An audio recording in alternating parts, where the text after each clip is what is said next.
चलिए तो स्टार्ट करते हैं। Good morning all of you. और आज हम मराठा साम्राज्य को कंप्लीट फिनिश करेंगे। यहाँ से 2 नंबर का क्वेश्चन आपका आना ही आना होता है, क्योंकि ये आपके सिलेबस में सबसे इंपॉर्टेंट क्वेश्चनों की श्रेणी में चलता है।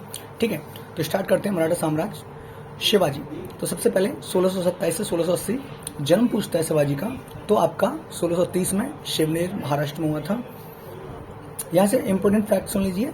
शिवनेरी देवी के नाम पर शिवाजी का नाम शिवाजी रखा गया था। ठीक है, शिवनेरी देवी के नाम पर। तो महाराष्ट्र में इनका जन्म हुआ था, शिवनेर में। पिता पूछे तो शाहजी भोसले, और माता का नाम पूछे तो जीजाबाई। राजनीतिक गुरु या संरक्षक पूछे तो दादाजी कोंडदेव, और आध्यात्मिक गुरु अगर बात करता है तो रामदास। पत्नी साईबाई, ये पहली पत्नी थी साईबाई। 1640 में विवाह। कुल 7 पत्नियां थी इनकी, इन्होंने 7 विवाह किए थे। तो कुल टोटल अगर क्वेश्चन आ जाता है तो 7 पत्नियां थी। ठीक है, सबसे पहली वाली कौन थी? तो साईबाई।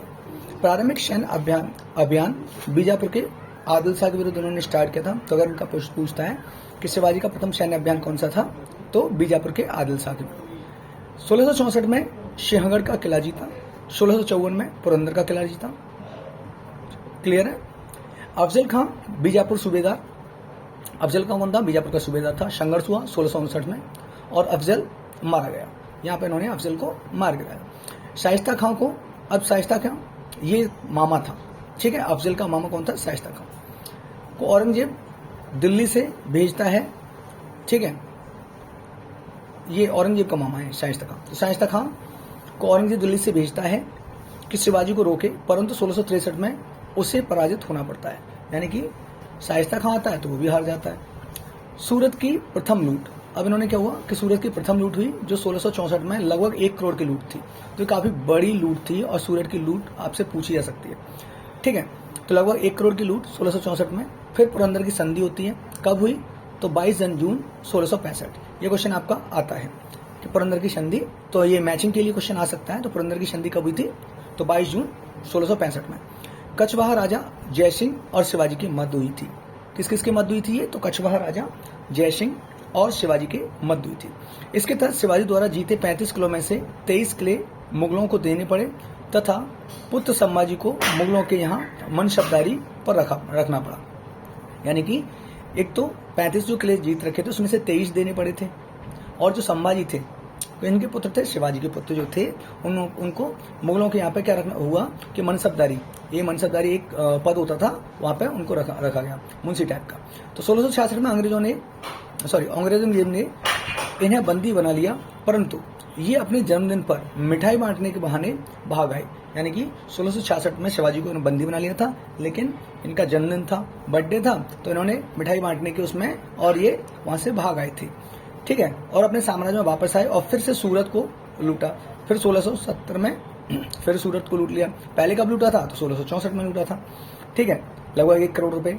ठीक, शिवाजी का राज्याभिषेक 6 जून 1674 में पंडित गंगा भट्ट ने किया। ठीक है, किसने किया था? तो गंगा भट्ट ने किया था। दूसरी शादी ये शौराबाई या शायराबाई से हुई इनकी दूसरी शादी। पहली शाहीबाई और दूसरी शौराबाई। अंतिम अभियान इनका कौन सा था? तो कर्नाटक अभियान 1678, जिंजी का किला जीता था। कौन सा? जिंजी का किला। संभाजी विरोधी होकर भाग जाते हैं। जो संभाजी थे इनके पुत्र, तो वो विरोधी होकर भाग जाते हैं, जिस कारण शिवाजी बीमार पड़ जाते हैं पुत्र वियोग में, और 3 अप्रैल 1680 में इनकी मृत्यु हो जाती है। बात क्लियर है। तो ये जिंजी वाला किला, ये भी ध्यान रखना, 1678 में ये अभियान चलाया था उन्होंने। तो ये 3 अप्रैल 1680 में इनकी मृत्यु हो जाती है। किनकी? शिवाजी की। प्रशासन की बात करें तो हिंदू सिद्धांतों पर आधारित अष्टप्रधान, बहुत क्वेश्चन पूछा जाता है कि अष्टप्रधान की रचना किसने की? तो अष्टप्रधान परिषद किसने चलाई थी? तो शिवाजी की थी। 8 मंत्री हुआ करते थे, जिसमें कौन कौन थे? तो पेशवा हुआ करता था, जो सबसे प्रमुख मंत्री होता था। अमात्य होता था, जिसे अर्थ मंत्री कहते थे। सुमंत होता था, जिसे विदेश मंत्री कहते थे। पंडित राव, जिसको मुख्य सलाहकार कहा जाता था। वाक्यनवीस, ये कौन होता था? ये गुप्तचर व सूचना भाग, इसको वाक्यनवीस कहते थे। चिटनेस, पत्राचार विभाग को चिटनेस बोला गया। सेनापति आप जानती हैं, और न्यायाधीश न्याय करने वाला होता था।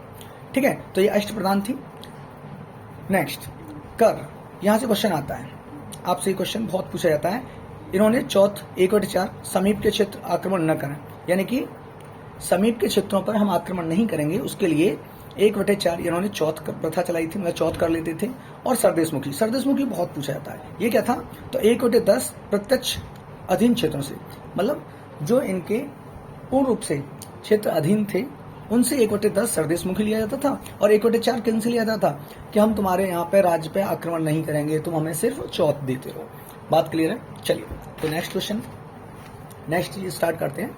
चलिए यहाँ पे शिवाजी के उत्तराधिकारी, अब शिवाजी के दो उत्तराधिकारी थे, एक राजाराम और एक संभाजी, दो बेटे थे, संभाजी साहूजी सातपर, मतलब यानी कि ये जो थे हमारे राजाराम, इनको राजा घोषित किया जाता है परंतु हटा दिए जाते हैं और संभाजी की गिरफ्त में रहते हैं।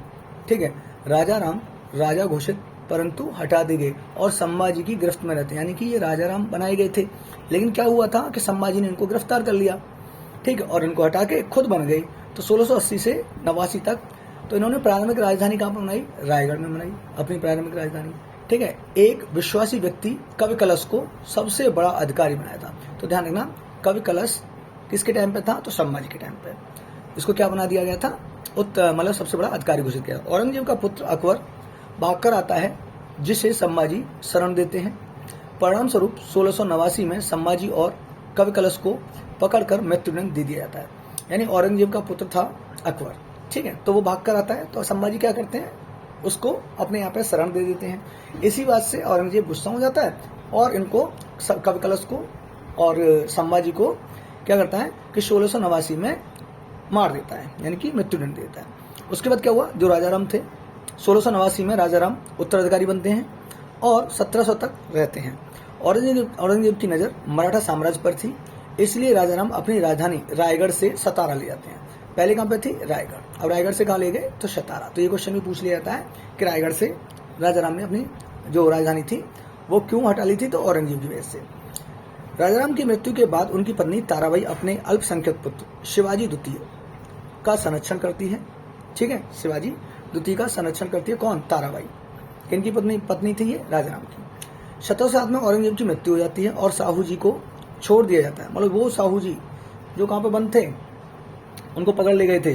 ठीक है, मनसबदारी वो वाला काम जो स्टार्ट कर दिया था, तो वहां पर इनको छोड़ दिया जाता है, साहू जी को छोड़ दिया जाता है। साहू जी वापस आकर खेड़ा नामक जगह पर ताराबाई से युद्ध करते हैं और सत्ता प्राप्त कर लेते हैं। और अब साहू जी किसके थे, संभाजी के 7 वर्षीय पुत्र थे। ठीक है, चलिए सत्ता प्राप्त कर लेते हैं और 1707 में 1707 से 1749 तक राज करते हैं। इन्हीं के शासनकाल में पेशवा नियुक्त किया था।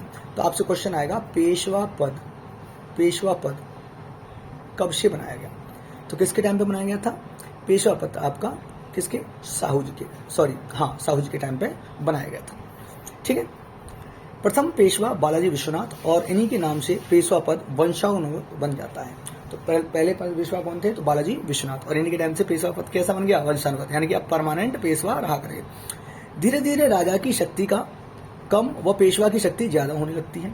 अब क्या हुआ, जो पेशवा थे वो अपनी बात ज्यादा चलाने लगे, और जब उनकी बात ज्यादा चल रखी जाती थी, उनको आदमी ज्यादा सुनने लगे, तो उनकी शक्ति बढ़ती चली गई और मराठाओं की शक्ति, यानी कि मराठाओं की शक्ति कैसी हो गई, कम हो गई, यानी राजा की शक्ति कम हो गई, पेशवाओं की शक्ति ज्यादा हो गई। तो मराठा में साहू जी ने क्या बनाई थी, सतारा, और शिवाजी द्वितीय ने कोल्हापुर।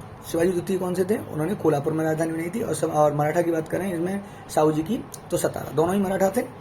चलिए नेक्स्ट क्वेश्चन यहाँ से क्या बनता है, फिर बालाजी विश्वनाथ और बाजीराव के मध्य एक संधि होती है, यानी बालाजी विश्वनाथ और बाजीराव के मध्य क्या हुआ, एक संधि होती है जिसको शंगोला की संधि कहते हैं। 1750 इंपोर्टेंट रहेगी कि शंगोला की संधि कब हुई, तो 1750 में हुई।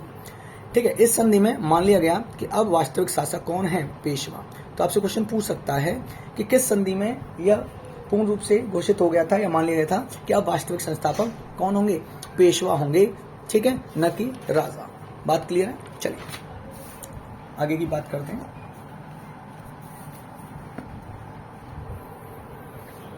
चलिए पेशवा, तो पेशवाओं का इतिहास देख लीजिए। बालाजी विश्वनाथ 1713 से 1720 तक रहे, इन्हें द्वितीय संस्थापक बोला जाता है। ठीक है, बोला गया था, ठीक।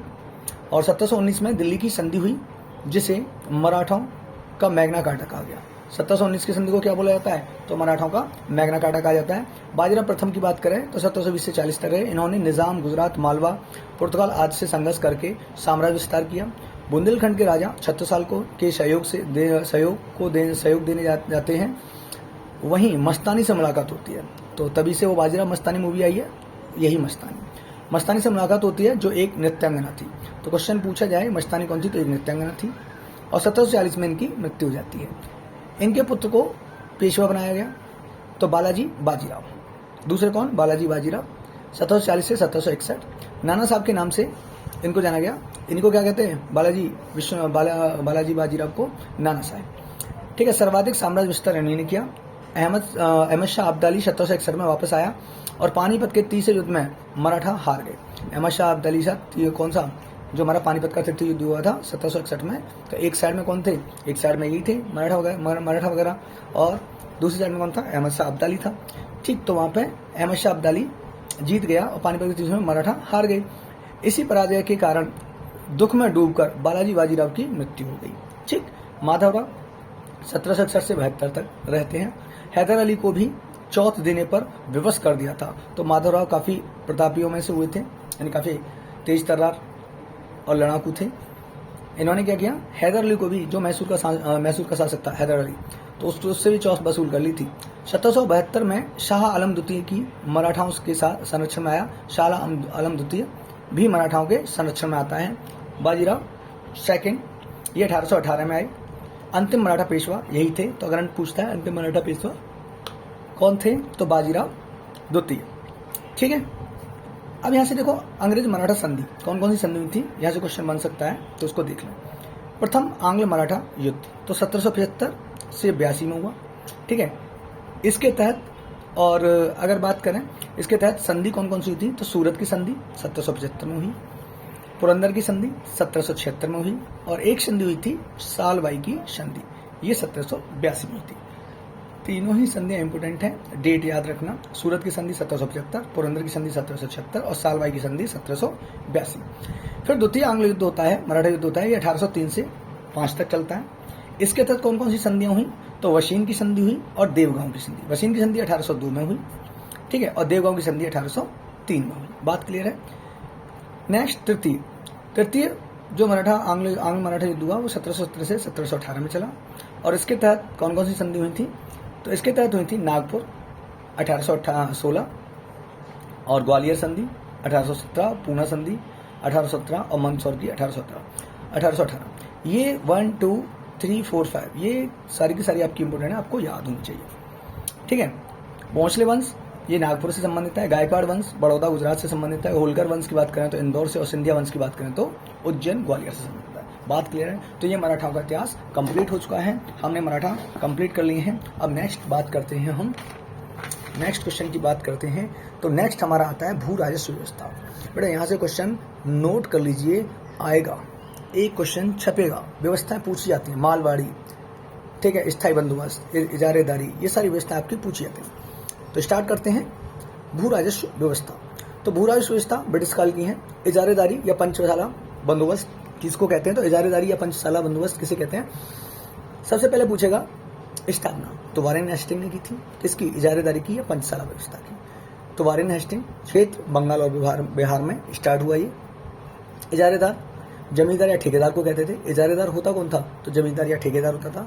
तो सबसे अधिक बोली लगाने वाले को भूमि का ठेका दे दिया जाता। यह ठेका पंचवर्षीय होता था, यानी 5 साल के लिए होता है। यानी कि इसमें क्या किया इन्होंने, वारेन हेस्टिंग ने, कि इन्होंने भूमि को देने के लिए, मतलब ये आपकी भूमि, तो बोली लगवाता था ये। अब बोली जिसने ज्यादा लगा दी, जैसे बोलियां बोलती हैं, मैंने 100 रुपये लगा दी, किसी ने 500 रुपये लगा दी, किसी ने 1000 लगा दी, तो जिसकी सबसे ज्यादा बोली होती थी उसको ही 5 साल के लिए वो भूमि दे दी जाती थी। ठीक है। परिणाम क्या हुए, असफल रही। क्यों असफल रही, तो 1717 में यह योजना 1 वर्षीय कर दी। मतलब पहले तो असफल क्यों हुई, कि कभी कभी तो ऐसा होता था कि काफी ज्यादा बोली लग जाती थी। कभी कभी किसान क्या करते थे, मतलब जो जमींदार और ठेकेदार वो करते थे, काफी कम बोली लगाते थे, क्योंकि आपस में वो सलाह कर लेती थी। तो इसलिए ये व्यवस्था क्या हो गई, फेल हो गई। तो देखो कभी ज्यादा कभी कम भूमि नीलामी, तो कभी ज्यादा कम हो जाती थी, तो इसलिए ये व्यवस्था कैसी हो गई, फेल। फिर इस व्यवस्था को क्या कर दिया, तो 1777 में यह योजना 1 वर्षीय कर दी गई। कौन सी, पंचशाला इजारेदारी। अब कितनी कर दी, 1 वर्ष की कर दी। ठीक है। अब बात आती है स्थायी बंदोबस्त। इम्पोर्टेंट 1793। तो ये लॉर्ड कॉर्नवालिस द्वारा फ्रांसिस और जॉन सोर की सहायता से कौन सी स्थायी बंदोबस्त। अच्छा, अब स्थायी बंदोबस्त के बेटा नाम याद कर लेना, किस किस नाम से। और तो इस्तेमारी व्यवस्था इसी को कहते हैं, जागीरदारी इसी को कहते हैं, मालगुजारी व्यवस्था भी स्थायी बंदोबस्त को कहते हैं। 20वें के नाम से आए तब भी स्थायी बंदोबस्त, और जमींदारी व्यवस्था के नाम से आए तब भी स्थायी बंदोबस्त ही है। ठीक है, स्थापना पूछे तो किसने की थी? Lord Cornwallis. किसके सहयोग से? तो जॉन सॉर, ठीक है, और फ्रांसिस के सहयोग से। क्षेत्र पूछता है तो बंगाल, बिहार, उड़ीसा, वाराणसी, उत्तरी कर्नाटक, जो उस समय भारत का 19% क्षेत्र था। तो भारत के 19% क्षेत्र पे इन्होंने ये काम मतलब स्थायी बंदोबस्त स्टार्ट किया था, उत्तरी कर्नाटक, इन सब में। अन्य नाम मैंने बताई दिए आपको। विशेषता क्या है? तो भूराजस्व की स्थायी दर, यानी कि अब भूराजस्व की एक स्थायी दर होगी। जमींदारों से लगान समझौता किया गया कि जमींदारों से लगान कैसे कैसे वसूला जाएगा, उससे समझौता। कुल भूराजस्व और आधार वर्ष 1990 और 91। तो कैसे कैसे था कि कैसे कैसे उन्होंने स्टार्ट किया था? तो देखो 10/11 भाग और 1/11 भाग। 10/11 भाग ब्रिटिश को मिलेगा और 1/11 भाग जमींदार रखेंगे, मतलब जो भी उस भूमि को करेगा। तो 1/11 भाग तो जमींदारों का होगा और 10/11 किसका होगा? तो ब्रिटिश वालों का होगा।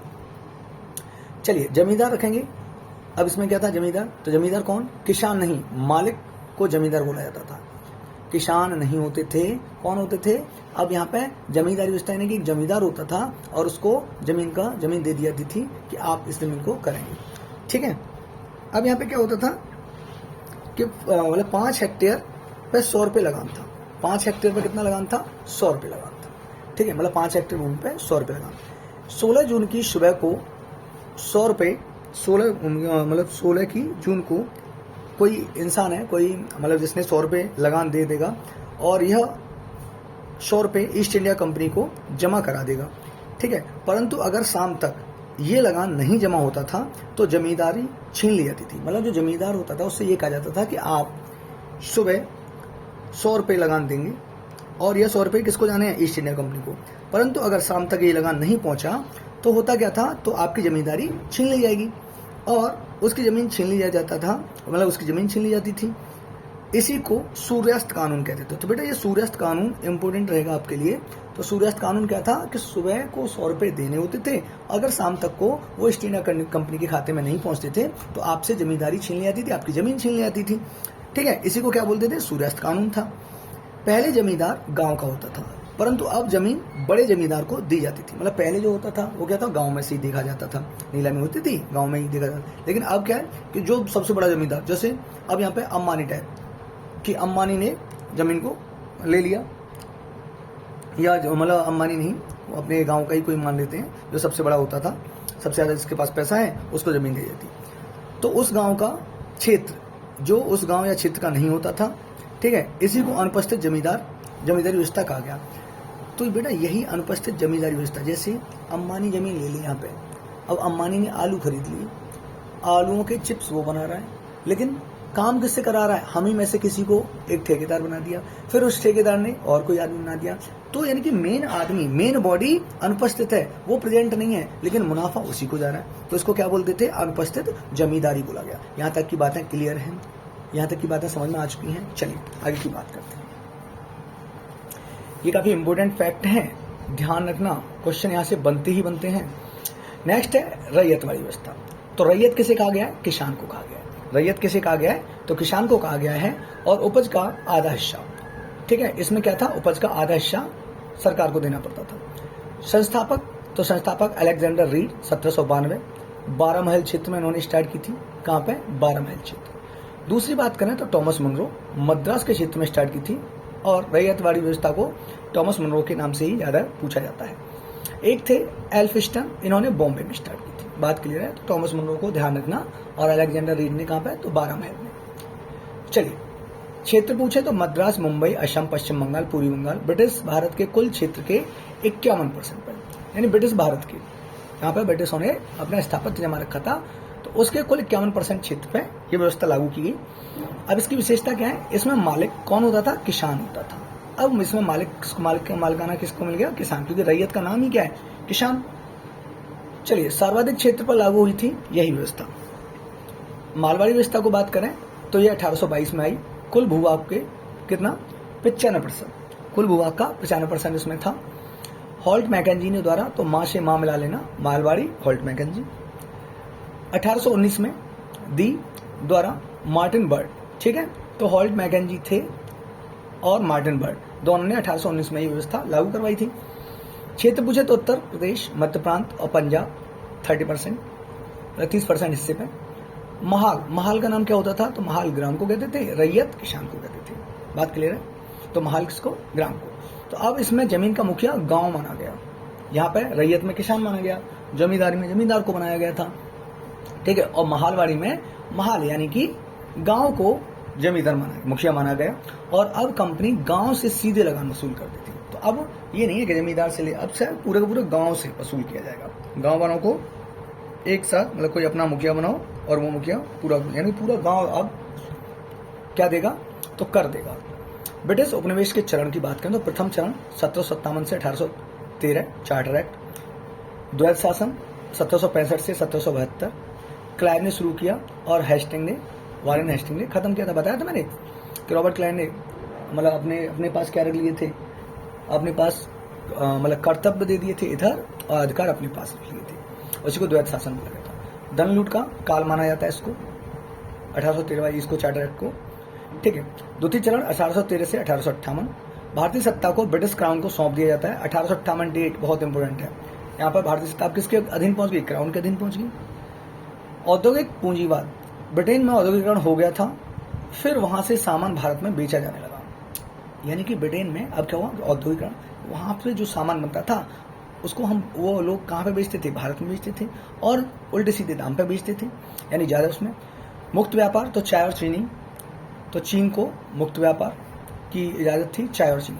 तृतीय चरण 1858 1947 अपनी नीतियों में बदलाव, आंदोलन से बचाव हेतु, तो अब आंदोलन होने लग गए थे। अब आंदोलन से बचाव हेतु इन्होंने, अंग्रेजों ने क्या किया कि अपनी नीतियों में थोड़ा सा बदलाव किया। भारत में निवेश, तो रेल भारत में निवेश, यानी भारत में चीजों को निर्माण स्टार्ट कर दिया, तो रेल, बैंक, चाय के बागान और नील की खेती भारत में उन्होंने स्टार्ट करवा दी, ठीक है। चलिए नेक्स्ट बात करें तो आधुनिक भारत का आर्थिक इतिहास अगर देखें तो धन निष्कासन का सिद्धांत, ड्रेन थ्योरी किसने दी थी, तो भारतीय धन का ब्रिटेन जाना तथा बदले में कुछ न मिलना। 1757 प्लासी के युद्ध से शुरू हुआ। सर्वप्रथम 1867 में नौरोजी इंग्लैंड डेप्ट टू इंडिया लेख the uninvited rule of India पुस्तक प्रस्तुत करते हैं कौन, दादा भाई नौरोजी। 1867-68 में प्रति व्यक्ति आय दी इन्होंने, कितनी, 20 रुपये प्रति व्यक्ति आय दी थी। आर.सी. दत्त ने the economic history of India, उसमें बताया कि धन लुट रहा है, आर.सी. दत्त के, ठीक है। और 1896 कलकत्ता कांग्रेस ने निष्कासन सिद्धांत को स्वीकारा। 1896 में कांग्रेस ने निष्कासन सिद्धांत को क्या किया था, स्वीकार लिया था। बात क्लियर है यहाँ तक की। चलिए अब नेक्स्ट स्टार्ट करते हैं। तो यहाँ से स्टार्ट है 1857 की क्रांति। यहाँ से तो क्वेश्चन बनते हैं, ये तो सबको ही पता है। चलिए तो 1857 की क्रांति प्रमुख बिंदु देखें तो ब्रिटेन के प्रधानमंत्री उस टाइम कौन थे, पामस्टन थे, इंपोर्टेंट फैक्ट। भारत के गवर्नर जनरल कौन थे, तो कैनन थे, ठीक है। मुगल सम्राट की बात करें तो बादशाह जफर यानी बादशाह द्वितीय। विद्रोह दबाने के लिए सेनापति कौन आए थे, तो कैंपबेल। इस विद्रोह को दबाने के लिए कौन सा सेनापति नियुक्त किया गया था, तो कैंपबेल आया था। विद्रोह का प्रतीक अगर पूछता है तो कमल और रोटी थी। तो हमारा 1857 के विद्रोह का प्रतीक क्या था, कमल और रोटी। चलो स्टार्ट करते हैं। स्वरूप क्या था, तो वास्तविक स्वरूप नहीं दिया था, कोई भी वास्तविक स्वरूप नहीं था 1857 की क्रांति का। क्रांति, विद्रोह, स्वतंत्रता या सैनिक विद्रोह, ये सब अलग अलग बोला है। तो स्वतंत्रता विद्रोह किसने बोला है, इसको स्वतंत्रता संग्राम वीर सावरकर ने बोला है, ठीक है। नेक्स्ट कारण क्या थे, तो कारण देख लीजिए, राजनीतिक थे, आर्थिक थे, साधारण धार्मिक और सामाजिक या धार्मिक थे, सैनिक और तात्कालिक। राजनीतिक में क्या था, तो डलहौजी, इसने सतारा को और संबलपुर को, झांसी को, नागपुर को, ठीक, तो इन सबको इसने क्या किया था, अपनी हड़प नीति के तहत मिला लिया था। दूसरी बात, अवध की बात करें तो वाजिद अली शाह को शासन, मतलब वाजिद अली का जो वाजिद अली शाह थे उनका कुशासन, उसके चक्कर में राजा बड़े दुखी हो गए। ठीक है, अवध में वाजिद अली जो शाह था उसका कुशासन की वजह से। आर्थिक महत्व की बात करें तो करों में वृद्धि हुई थी। दूसरी बात, उद्योगों का पतन हो रहा था और अकाल में भी कर लिए जाते थे, तो ये आर्थिक कारण बने। तीसरा कारण सामाजिक धार्मिक, तो सती प्रथा विलियम बेंटिक ने सती प्रथा को क्या किया था, बैन कर दिया था। तो हमारे ये मतलब इंडिया वाले गुस्साए हुए थे। विधवा विवाह कैनिंग ने शुरू कर दिया था। हालांकि ये काम अच्छे हुए थे लेकिन उस टाइम हमारी समझ में नहीं आ रहे थे। उस टाइम हमें लग रहा था कि ये गलत है, तो रूढ़िवादी दुखी थे। ठीक है, 1817 में ईसाई मिशनरियों को भारत में अनुमति, तो भारत को ईसाई देश बनाना चाह रहे थे, ईसाई मिशनरियों को भारत में अनुमति दे दी थी, तो वो अपने ईसाइयों में कन्वर्ट कर रहे थे। तो उन्होंने सोचा हिंदुस्तानियों ने कि इसे भारत को ईसाई देश बनाना चाहते हैं। ठीक है, तो ये सारे कारण थे। अब तत्कालिक कारण में देखें, तत्कालिक में क्या था, 1856 एक ब्राउन बेस बंदूक थी। 1856 में ब्राउन बेस बंदूक हटाकर जनवरी 57 में एनफील्ड राइफल का आना, जिसके कारतूस में गाय तथा शुगर की चर्बी लगी हुई थी। गाय हिंदुओं की पवित्र थी और शुगर को हराम मानते थे कौन, मुसलमान। ठीक है, तो सैनिक की बात करें तो 5:1 का अनुपात रहता था सैनिक व्यवस्था में कितना, तो 5:1, यानी कि 5 अंग्रेज होंगे तो 1 भारतीय होगा। भारतीयों को जबरन समुद्र पार लड़ने भेजना, जबकि भारतीयों का मानना था कि समुद्र पार जाना अछूत होने के समान है, तब भी भेजा जाता था। दाढ़ी मूंछों को कटवा दिया हिंदुस्तानियों की। 1854 में डाक अधिनियम के तहत फ्री पत्राचार बंद हो गया, यानी कि अब फ्री पत्राचार बंद हो गया। यानी आज जो लोग एक दूसरे को फ्री पत्राचार यानी कि डाक सेवा भेज दिया करते थे, वो बंद हो गए 1854 में। 1856 में अवध को ब्रिटिश में मिला लिया गया, जबकि सर्वाधिक अवध सैनिक थे। अवध के सबसे ज्यादा सैनिक थे, फिर भी क्या हुआ कि 1856 में अवध को ब्रिटिश शासन में मिला लिया जाता है। बात यहां तक की क्लियर है?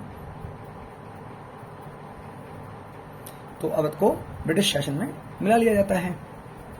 नेक्स्ट क्वेश्चन, अब प्रारंभ कैसे हुआ? तो प्रारंभ कर दिया 1857 में दमदम, ये पश्चिम बंगाल में पड़ता है। दमदम से क्या याद आता है? एक साथ कब्र में 3 कंकाल दमदम से मिले। फरवरी 1857 बहरामपुर और 29 मार्च बैरकपुर से पूछे तो यहाँ पे, तो अगर पूछता है कि 1857 का जो विद्रोह था कहाँ से स्टार्ट हुआ, तो जनवरी 1857 में कहाँ से? दमदम से, पश्चिम बंगाल से। फरवरी 1857 में बात करें तो बहरामपुर, ये पश्चिम बंगाल में, ये भी पश्चिम बंगाल में पड़ता है। और 29 मार्च को बात करें तो बैरकपुर। यहीं पे 29 मार्च को 34वीं इन्फेंट्री के सिपाही, क्या नाम था? मंगल पांडे, 34वीं इन्फेंट्री। तो ध्यान रखना, ये क्वेश्चन आता है कि मंगल पांडे कौन सी इन्फेंट्री के वो थे, मतलब सैनिक थे, तो 34वीं इन्फेंट्री के सैनिक थे मंगल पांडे। तो 2 अधिकारी, तो ये गोली चला देते हैं मंगल पांडे, तो 2 अधिकारी घायल हुए, जिसमें लेफ्टिनेंट बाग और सर्जेंट ह्यूसन। ठीक है, लेफ्टिनेंट बाग और सर्जेंट ह्यूसन, इन्हीं के तहत इन्होंने विद्रोह किया था। तो 8 अप्रैल को फांसी लगा दी गई थी, किसको? मंगल पांडे को। बात क्लियर है? तो 8 अप्रैल को फांसी लग गई और यहीं से ये क्या है, विद्रोह स्टार्ट हो गया था। अब वास्तविक शुरुआत एवं विस्तार कैसे हुआ? तो 10 मई 1857 मेरठ से, तो वास्तविक शुरुआत कहाँ से हुई? मेरठ से।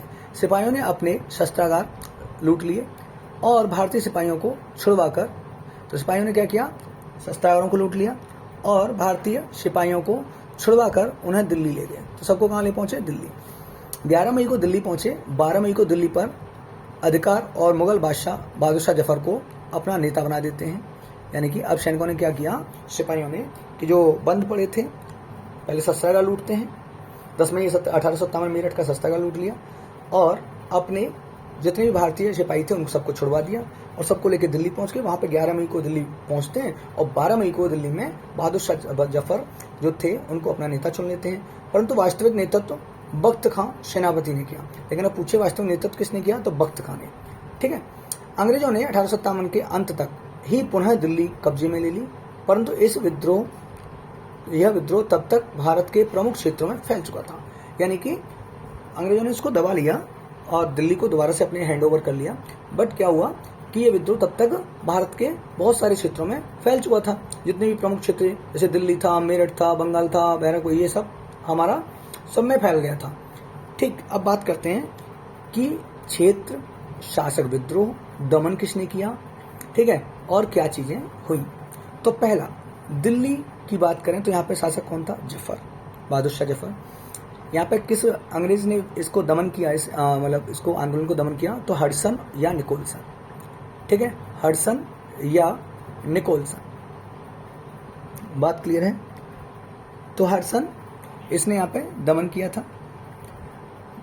मुख्य बात क्या है यहाँ पे? तो जफर को रंगून में 1862 मृत्यु यहीं पे हो जाती है, ठीक है, जफर को रंगून में भेज दिया जाता है, 1862 में इसकी मृत्यु हो जाती है, ठीक है। और वक्त कहाँ को भी दोनों को। लखनऊ, बेगम हजरत महल ने, लखनऊ से पूछा है तो किसने स्टार्ट किया आंदोलन 1857 का? तो बेगम हजरत महल। बेगम हजरत महल को महक परी के नाम से जानते हैं, इंपोर्टेंट है, ये एक वैश्या थी, ठीक है, महक परी के नाम से इनको जानते हैं। चलिए, यहाँ पे कौन था दमनकारी? तो कैंपबेल, कैंपबेल ने यहाँ पे, तो नेपाली, ये नेपाल चली गई, कौन? बेगम हजरत महल। कानपुर में पूछे तो नाना साहब ने, इनको धौंधू पंत कहते हैं, नाना साहब का नाम पूछता है तो क्या? धौंधू पंत। यहाँ पर कैंपबेल था, यहाँ पर भी कौन था? कैंपबेल। तो बाजीराव द्वितीय के दत्तक पुत्र थे यही तुम्हारे धौंधू पंत या नाना साहब। ग्वालियर की बात करें तो तात्या टोपे ने, इनका नाम रामचंद्र पांडुरंग था, और यहाँ पर मान सिंह ने धोखा देकर इनको फांसी पर चढ़वा दिया था, ठीक है। झांसी की बात करें तो लक्ष्मीबाई। यहाँ पे sir heroes, important question, sir heroes. Gangarao की विधवा, और गंगाराव की विधवा थी कौन? लक्ष्मीबाई।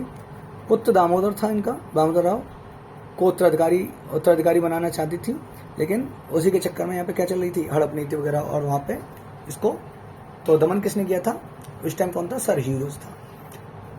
बिहार की बात करें तो बिहार में बाबू कुंवर सिंह ने, और अगर पटना की बात करें तो पीर अली। विलियम टेलर ने यहाँ पे दमन किया था, सर्वाधिक जीत दर्ज की थी, ठीक है, कुंवर सिंह सर्वाधिक जीत दर्ज की थी आपके। अब बात करें इलाहाबाद, तो इलाहाबाद की बात, ये विलियम टेलर ने सर्वाधिक जीत दर्ज की थी। इलाहाबाद की बात करें तो यहाँ पे लियाकत अली, ये जनरल नील यहाँ पे थे दमनकारी, इस विद्रोह को दबाने वाले जनरल नील थे। गोरखपुर, और गोरखपुर से कौन थे? तो गजाधर सिंह। और मथुरा से बात करें तो देवी सिंह, ठीक है, ये दोनों विशेष बात रहेंगी। फिर खान, अब्दुल गफ्फार खान, जिनको ईश्वर का सेवक, बच्चा खान, सच्चा बादशाह, या खुदाई खिदमतगार, या लाल कुर्ती का नेता, ठीक है, या फ्रंटियर गांधी, या सीमांत गांधी, ये सब किसके नाम है? तो खान अब्दुल गफ्फार खान के। पिछली बार भी एग्जाम में आया था, इस बार भी आने के चांस रहेंगे। तो इन्होंने बरेली से किया, कैंपबेल ने इसको यहाँ पे दबाया था। और राजस्थान से कौन थे? जयदयाल और हरदयाल। बात क्लियर है? तो ये 1857 की क्रांति के कुछ तथ्य थे जो हमने समझे। आगे की बात करते हैं। चलिए, तो असफलता के कारण क्या थे इस 1857 वाले के? तो सीमित क्षेत्र था, नेतृत्व का अभाव रहा, और सीमित संसाधन थे हमारे पास, संगठन का अभाव था, और भारतीयों का समर्थन नहीं मिला। भारतीयों में कौन से भारतीय? तो शिक्षित वर्ग ने समर्थन नहीं दिया। तो ये क्वेश्चन आता है कि 1857 में कौन सा वर्ग शामिल नहीं हुआ था? तो शिक्षित लोग शामिल नहीं हुए थे, और उद्देश्य की अस्पष्टता का अभाव, मतलब उद्देश्य के लिए नहीं था कि हम करने क्या जा रहे हैं, ठीक है। चलिए, परिणाम क्या हुए? तो जुलाई 1858 तक इसे दबा दिया गया पूर्ण रूप से। कंपनी का शासन समाप्त, सत्ता क्राउन के, मतलब 58 में क्या हो गया था? क्राउन के हाथों में चली गई थी। तो ताज को जो क्राउन था, ताज को सौंप दी गई थी। डलहौजी की हड़प नीति को समाप्त कर दिया गया, जो डलहौजी ने हड़प नीति स्टार्ट की थी उसे समाप्त कर दिया। देशी नरेशों की स्थिति पूर्ववत बना दी गई, मतलब जो देशी नरेश थे, राजा थे, उनको पहले जैसा कर दिया गया। और सेना का जो अनुपात था 5:1 को घटाकर क्या कर दिया? 2:1, जिसमें गोरखा व सिख शामिल थे, ठीक है, गोरखा और सिखों को भी शामिल किया गया था। भारत सचिव 15 सदस्य एक मंत्रिपरिषद बनी, और भारत सचिव का पद यहाँ से सृजित होता है, नया पद, ठीक है। भारत सचिव का पद अगर पूछता है तो कब स्टार्ट हुआ? 58 की समथिंग ही हमारा बना था। मुगल वंश खत्म कर दिया, मुगल वंश पूरी तरह खत्म। धर्मांधों का ईसाइयों के विरुद्ध युद्ध पूछे तो इसको एलिया रीज, ठीक है, धर्मांधों का ईसाइयों के विरुद्ध। बर्बरता और सभ्यता के विरुद्ध, ये किसने बोला कि धर्मांधों का ईसाइयों के विरुद्ध युद्ध? ये एलिया रीज ने बोला। किसको? 1857 को। बर्बरता और सभ्यता के विरुद्ध युद्ध, ये बोला था T.R. होम्स ने। हिंदू मुस्लिम षड्यंत्र, ये बोला था जेम्स आउटम ट्रेलर ने। तो जेम्स आउटरम टेलर ने क्या बोला था कि हिंदू मुस्लिम षड्यंत्र है ये 1857 का जो विद्रोह है। सैनिक विद्रोह लॉरेंस ने बोला था, ठीक है, लॉरेंस और सीने ने बोला था। दो भारतीय जिन्होंने इसका समर्थन किया, जिसका नाम था दुर्गादास और सर सैयद अहमद खान, इन्होंने बोला कि हाँ ये एक सैनिक विद्रोह है। तो ये दो भारतीय थे जिन्होंने इसका समर्थन किया था, किसको, लॉरेंस और सीने के, उसको कि ये सैनिक विद्रोह है, ठीक है। नेक्स्ट, न प्रथम स्वतंत्रता संग्राम, न प्रथम राष्ट्रीय तथा न ही स्वतंत्रता संग्राम था। तो ये आरसी मजूमदार ने बोला था, ठीक है। प्रथम स्वतंत्रता संग्राम, ये आपसे क्वेश्चन बहुत पूछा जाता है, किसने बोला था, तो इसे वीर सावरकर ने बोला था। सुनियोजित स्वतंत्रता संग्राम पूछे तो ये भी वीडी सावरकर ने बोला था कि ये सुनियोजित था पहले से ही, ठीक है। राष्ट्रीय विद्रोह की बात करें तो डिजरायली ने बोला था और अशोक मेहता ने, ठीक है, डिजरायली और अशोक मेहता। अशोक मेहता आपके वही हैं जिन्होंने 2 स्त्रीय पंचायती वो दी है, ठीक है, और बलवंत राय मेहता त्रिस्त्री दी है पंचायत, तो ये 2 स्त्री इन्होंने दी है। 1857 की बात करें तो एक बुक थी 1857, इस बुक को किसने लिखा है, तो एस.एन. सेन ने 1857 बुक लिखी है। बात क्लियर है यहाँ तक की। चलिए आगे की बात करते हैं। तो जनजातीय आंदोलन और नागरिक आंदोलन, जनजातीय आंदोलन की बात करें तो ठक्कर वापा इसके जनजातीय आंदोलन के मसीहा माने जाते हैं। पंजाब में कूका आंदोलन हुआ, जो जिसका प्रमुख कौन था, राम सिंह, धार्मिक था फिर राजनीतिक बन गया। राजस्थान में बात करें तो भील और बिजौलिया किसान आंदोलन था, ठीक है। गुजरात की बात करें तो कच्छ वगैरह नायक नायकता। महाराष्ट्र की बात करें गडकरी, रामोशी, सतारा और भील। कर्नाटक की बात करें तो किट्टूर हुआ था। मोपला की बात करें तो केरल, मोपला कहाँ पर हुआ था, केरल, किसान आंदोलन था। तमिलनाडु की बात करें तो जस्टिस और आत्मसम्मान हुए थे। आंध्र प्रदेश की बात करें तो रंपा। उड़ीसा की बात करें तो पाइक और खोंद क्या है, तो जनजाति है, ठीक है। खोंद क्या है, खोंद के अंदर 6 जनजातियां, और पाइक ने अभी 200वीं वर्षगांठ बनाई थी 2021-22 के समथिंग। चलिए पश्चिम बंगाल में बात करें तो चुआर, सन्यासी, फकीर, फैरेजी, पागलपंथी और भूमि, ये कहाँ बोलते हैं, पश्चिम बंगाल में। कुकी बात करें तो मणिपुर और त्रिपुरा में क्या हुआ था, कुकी आंदोलन हुआ था। खासी की बात करें तो मेघालय में हुआ था। असम की बात करें तो अहोम में हुआ था। और झारखंड की बात करें तो हो, कोल, संथाल और मुंडा, ये झारखंड में हुए थे और यही बिहार के हैं, हो, कोल, संथाल, मुंडा। एका की बात करें तो ये किसान आंदोलन था और यूपी में हुआ था। यहाँ तक की बातें क्लियर है, तो इनको भी अच्छी तरह से देख कर चलिए। चलिए अब नेक्स्ट बात करते हैं। तो हमारा किसान आंदोलन अभी हमने किया था, तो ये सारी बातें तो हमें पीछे ही पढ़ के आए हैं। बिहार में चंपारण, दरभंगा, ये भी रखे हैं। बंगाल में बात करें तो नील, तेवागा, फेरेजी, पावना, ये सब बंगाल के हैं। तेलंगाना में तेलंगाना आंदोलन हुआ। केरल में मोपला, पुनप्पा और वायलार, ये मतलब ये किसान आंदोलन है। गुजरात में खेड़ा और बारदौली हुआ था। राजस्थान में बिजौली हुआ। महाराष्ट्र में दक्कन और वर्ली हुआ, ठीक है। तो इनको देख के हैं। अब यहाँ से इम्पोर्टेंट जो फैक्ट हैं आप एक बार उनको समझना है। चलिए यहाँ पे जो इम्पोर्टेंट फैक्ट है, तो इम्पोर्टेंट फैक्ट क्या है, ये मैंने आंदोलन लिख रखे हैं यहाँ पे। ये वर्ष हैं, नेता हैं और प्रमुख बिंदु क्या थे, तो जल्दी से करते हैं। एका 1921 से 22 में चला। मदारी पाशा सैरेब जिसमें नेता थे, और ये चला कहाँ पे था, तो यूपी का था। अत्यधिक लगान एवं खेत छीनना, ठीक है, अत्यधिक लगान और खेत छीनने के लिए क्या हुआ था, एका हुआ था। चंपारण की बात करें बिहार वाला, तो 1917 में हुआ था और गांधी जी ने किया था। और 3/20 प्रणाली को इसमें समाप्त किया था, ठीक है। चलिए इसी को 3 आंदोलन बोलते हैं, 3 पद्धति। नील विद्रोह, तो ये आपका 1859 से कब हुआ, 60 में हुआ था। और कहाँ हुआ था, तो बंगाल में हुआ था। दिगंबर विश्वास और विष्णु विश्वास ने यहाँ पे स्टार्ट किया था ये बंगाल में। तो नील उत्पादों द्वारा हिंदू पैट्रियट संपादक हरिश्चंद्र मुखर्जी, ठीक है, हिंदू पैट्रियट कहते थे। नील दर्पण, ये क्वेश्चन आ सकता है भैया, नील दर्पण किसने लिखी है, तो दीनबंधु मित्र ने लिखी है। बात क्लियर है। फिर बात करते हैं पावना, ठीक है, कौन सा, पावना, तो ये भी हमारा बिहार का ही है, सॉरी बंगाल का ही है। पावना विद्रोह, पावना और तेवागा ये दोनों ही कहाँ के हैं, तो बंगाल के ही हैं। तो 1873 में पावना हुआ था। पावना नील, ये भी क्या था, पावना जिला लगान वृद्धि के चक्कर में हुआ था। तेवागा की बात करें तो 1946 में भवन सिंह इस पर नेता थे और 2/3 किसानों का था, 1/3 जमींदारों का था। उस चक्कर में ये हमारा यहाँ पे विद्रोह था। तेलंगाना विद्रोह, ये तेलंगाना में 46 से 51 और द्वितीय विश्व युद्ध के कारण बढ़े दामों के चक्कर में हुआ था। मोपला की बात करें तो मोपला आपका क्या केरल में होता है। मोपला, पोनप्पा और वायलार ये केरल के हैं। तो 1921 अली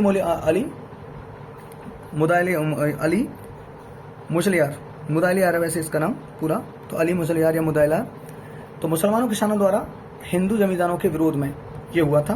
पोनप्पा या वायलार की बात करें तो ये तुम्हारा 1946 में हुआ था और किसान एवं मजदूरों का संघर्ष था ये। यहाँ तक की बातें क्लियर है।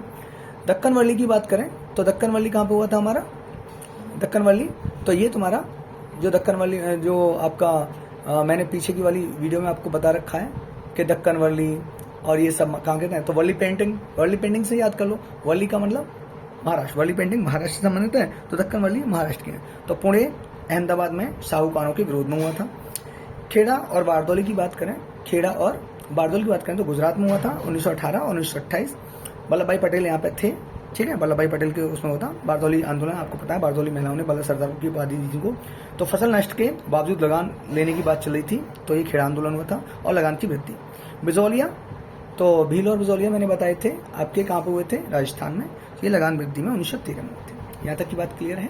चलिए बस हमारा कंप्लीट हो चुका है।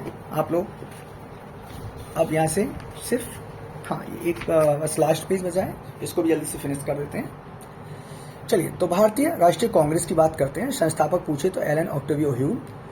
पहले इसे भारतीय राष्ट्रीय संघ 1884 में स्थापना हुई थी। तो पहले इसे क्या बोला जाता था, भारतीय राष्ट्रीय संघ, और इसकी स्थापना कब हुई थी, 1884 में। बाद में दादा भाई नेहरू जी के कहने पर भारतीय राष्ट्रीय कांग्रेस बना दी गई थी। प्रथम अधिवेशन की बात करें तो बम्बई में 1885 में हुआ था। अध्यक्ष पूछे तो ब्रह्मेश चंद्र बनर्जी थे, हिंदू थे, प्रथम हिंदू यही थे। वायसराय इस टाइम लॉर्ड डफरिन था। डफरिन के दिमाग की उपज कहा जाता है कांग्रेस को। कुल प्रतिनिधि पूछे तो 72 प्रतिनिधि थे। पहले यह पुणे में होना था, परंतु वहां अकाल के कारण बम्बई में गोकुलदास तेजपाल संस्कृत विश्वविद्यालय में हुआ था। ये नाम पूछा जाता है, ठीक है। इसमें सुरेंद्रनाथ बनर्जी शामिल नहीं हुए थे क्योंकि कलकत्ता में इंडियन एसोसिएशन की दूसरी नेशनल कॉन्फ्रेंस की अध्यक्षता कर रहे थे। तो ये क्वेश्चन भी ध्यान रखना कि सुरेंद्रनाथ बनर्जी क्यों शामिल नहीं हुए थे, तो इंडियन एसोसिएशन की अध्यक्षता कहाँ पे कर रहे थे, कलकत्ता में, दूसरी नेशनल कॉन्फ्रेंस की, ठीक है। दूसरा अधिवेशन की बात करें तो कलकत्ता में हुआ 1886 में। इसके अध्यक्ष दादा भाई नेहरू जी। बहुत क्वेश्चन बनते हैं दादा भाई नेहरू से, ये प्रथम पारसी थे। सुरेंद्रनाथ बनर्जी से मिलकर नेशनल कॉन्फ्रेंस का कांग्रेस में विलय कर दिया गया और कांग्रेस स्टैंडिंग कमेटी का गठन हुआ। कुल प्रतिनिधि पूछे तो 434 थे इसमें। डफरिन ने कांग्रेस सदस्यों को गार्डन पार्टी दी। कौन सी पार्टी, कांग्रेस सदस्यों को क्या दिया, एक गार्डन में बुला के, पार्टी होती है तो उसको गार्डन पार्टी बोला गया। दादा भाई नेहरू जी भारतीय राष्ट्रीय कांग्रेस के 3 बार अध्यक्ष बने, 86, 93 और 6। स्वराज शब्द और स्वशासन ये 1906 में आया था, ठीक है, दादा भाई नेहरू जी। तीसरे अधिवेशन की बात करें तो मद्रास 1887 में। अध्यक्ष पूछे तो बदरुद्दीन तैयबजी, एक पहले ये कौन थे, मुस्लिम थे। तो कांग्रेसी बनों का नारा इन्होंने दिया था, बदरुद्दीन तैयब। विषय निर्धारण समिति की नींव रखी गई। रानाडे द्वारा सोशल कॉन्फ्रेंस का आयोजन किया गया। आर्म्स एक्ट के खिलाफ प्रस्ताव आया। तो अगर क्वेश्चन आए आर्म्स एक्ट के खिलाफ प्रस्ताव कब आया, तो तीसरे अधिवेशन में आया था। पहला अधिवेशन तमिल भाषा में भाषण, तो यह पहला अधिवेशन था जिसमें कैसा, तमिल भाषा में भाषण दिए गए थे, तो फैक्ट बनेगा इम्पोर्टेंट। चतुर्थ अधिवेशन की बात करें तो इलाहाबाद 1888। अध्यक्ष पूछे तो जॉर्ज यूले, प्रथम यूरोपीय व्यक्ति हैं जॉर्ज यूले, यानी कि एकमात्र अंग्रेज। बात करते हैं प्रथम बार लाला लाजपत राय शामिल हुए। हिंदी में प्रथम भाषण लाला लाजपत राय, तो पहली बार शामिल हुए थे और हिंदी में प्रथम भाषण उन्होंने दिया था। गवर्नर कैल्विन ने इसका विरोध किया, तो गवर्नर कैल्विन ने इसका विरोध किया और जमीन उपलब्ध नहीं कराई, ठीक है, मतलब इस अधिवेशन का विरोध किया और इस अधिवेशन को होने के लिए जमीन उपलब्ध नहीं कराई। फिर राजा थे दरभंगा उस टाइम, इलाहाबाद में लोथर काउंसिल को खरीदा और कॉन्फ्रेंस करा दी, यानी कि आपके कैल्विन ने नहीं कराई थी, जमीन नहीं थी, इसका विरोध किया। तो हमारे राजा थे एक, कहाँ, राजा दरभंगा ने इलाहाबाद में लोथर काउंसिल खरीद ली और वहाँ पर करवा दिए। सैयद अहमद खां और बनारस के राजा शिवप्रसाद सितारे हिंद ने विरोध किया। तो यहाँ पे क्या है, सैयद अहमद खां। तो यूनाइटेड इंडिया पैट्रियट की स्थापना की सैयद अहमद खां ने और साइंटिफिक इंडियन सोसाइटी की स्थापना भी सैयद अहमद खां ने की थी। तो ध्यान रखना, scientific Indian society important fact है और यूनाइटेड इंडिया पैट्रियट की स्थापना किसने की, तो ये भी किसने की है, सैयद अहमद खां ने की। चलिए अब जल्दी से लास्ट अपना ये और फिनिश कर देते हैं, देन आफ्टर हमारा ये वीडियो कंप्लीट हो जाएगा। लॉर्ड डफरिन कांग्रेस को जनता के उस वर्ग का प्रतिनिधित्व करने वाली संस्था कहा जिनकी संस्था सूक्ष्म है, अल्पसंख्यकों का निकाय बोला। किसने? लॉर्ड डफरिन ने। और लॉर्ड डफरिन को ही कांग्रेस की दिमाग की उपज कहा जाता है। लॉर्ड डफरिन को मतलब कांग्रेस को लॉर्ड डफरिन के दिमाग की उपज कहा गया। विपिन चंद्र पॉल ने क्या बोला? तो कांग्रेस एक योजना है। क्या है? योजना, संस्था है, भीख ना मांगने वाली संस्था है। ठीक है, तो कांग्रेस क्या है? भीख मांगने वाली संस्था। किसने बोला? तो विपिन चंद्र पॉल ने बोला। अश्विनी ठाकुर दत्त ने कहा 3 दिन का तमाशा है। तो इन सारे फैक्टों को याद रखना। 3 दिन का तमाशा किसने बोला? अश्विनी कुमार दत्त ने। और डफरिन ने क्या बोला? अल्पसंख्यक सूत्र निकाय है।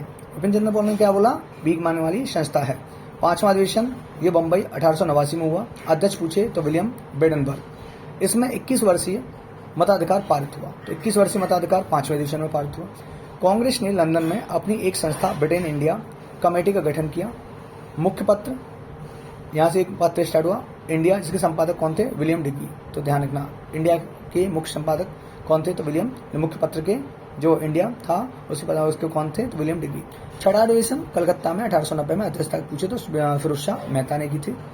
प्रथम महिला स्नातक पूछे तो कादम्बिनी गांगुली ने भाग लिया। तो ये इंपॉर्टेंट फैक्ट रहेगा कि यहाँ पर प्रथम महिला स्नातक कौन थी, यानी ग्रेजुएट, तो ये कादम्बिनी गांगुली थी। 7वां अधिवेशन पूछे तो नागपुर में हुआ था 1851 में। अध्यक्ष पूछे तो आनंद चार्लू थे। ठीक है, कांग्रेस का दूसरा नाम राष्ट्रीयता। यहाँ पे कांग्रेस का दूसरा नाम दिया गया राष्ट्रीयता। 8वां अधिवेशन पूछे तो इलाहाबाद 1892 में। अध्यक्ष पूछे तो WC बनर्जी। तो इलाहाबाद अधिवेशन की अध्यक्षता किसने की थी? WC बनर्जी ने की थी। वह इंग्लैंड में प्रस्तावित था, परंतु वहां नहीं हुआ था। होना कहाँ था? इंग्लैंड में प्रस्तावित था, लेकिन वहां पे नहीं हुआ था। 9वें अधिवेशन की बात करें तो लाहौर में 1893 में। अध्यक्ष पूछे तो नेहरू जी। 9वें अधिवेशन किसने किया? दादा भाई नेहरू जी ने की थी। सिविल सेवा परीक्षा की मांग भारत में करने की बात की गई। मतलब सिविल सेवा में जो वहाँ पे लंदन में हुआ करती थी, अब वो कहाँ पर होने की मांग रखी गई? तो भारत में होनी। 10वां अधिवेशन तो मद्रास 1894। और यहाँ पे कौन थे? तो अल्फ्रेड बे। बात क्लियर? तो ये हमारी बातें हो चुकी हैं और ये वीडियो आपका कंप्लीट है। आप यहाँ तक की चीज़ों को देखें। आपके पेपर में बहुत महत्वपूर्ण क्वेश्चन जो जहाँ से बनेंगे वो सारे फैक्ट मैंने यहाँ पे कवर कर दिए। अब एक अंतिम मैराथन आपको दी जाएगी और आपका पेपर बहुत अच्छा हो, इसी उम्मीद के साथ धन्यवाद।